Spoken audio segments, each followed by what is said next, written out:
Hello everyone, আপনারা দেখতে পাচ্ছেন যেখানে আমার কাকু মানে কি বলবো জামা কাপড় ভিজাইতেছে দুধ দিয়ে।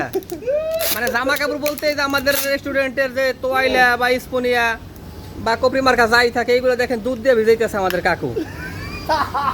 এবং এই দুধ কিন্তু একটু খাইছেও, দেখেন এই যে এই দেখেন এই দেখেন আমাদের এই ভাই খাইতেছে, এই যে আগে খাইতেছে, আগে হলো খায় আরেকটু খান হ্যাঁ ওকে আরেকটু খান, তারপর ডালেন। নো নো নো নো এইটার মধ্যে ডালেন ভাই, ডালেন আরে ডালেন আগে ভাই, আপনি ডালেন দিয়ে আগে। সি lunedì oggi no, lunedì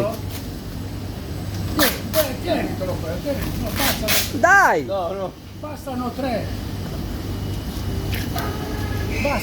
high রে আল্লাহ, মানে এগুলো দেখে তো আমি অবাক যে দুধ দিয়ে জামা কাপড় ধোবে, এগুলো কি সম্ভব? মানে চিন্তা করলেই তো মানে আই এম দা অবাক হয়ে যাই। Per il nero, puoi spiegare? per il latte, l'acidità del latte riesce a consumare. এটা ঠিক না, এটা ঠিক না কাকু, Il nero, il grasso. এটা ঠিক না। Ah, questo latte. দুধ দিয়ে জামা কাপড় ধোয়া এটা আমি আমার বাপের পুষ্যেও দেখি নাই, আজকে এই প্রথম। Io non è mai. ওকে No, no, no, ও এইটাও basta ডালবেন। questo. Ma metti tutto, no?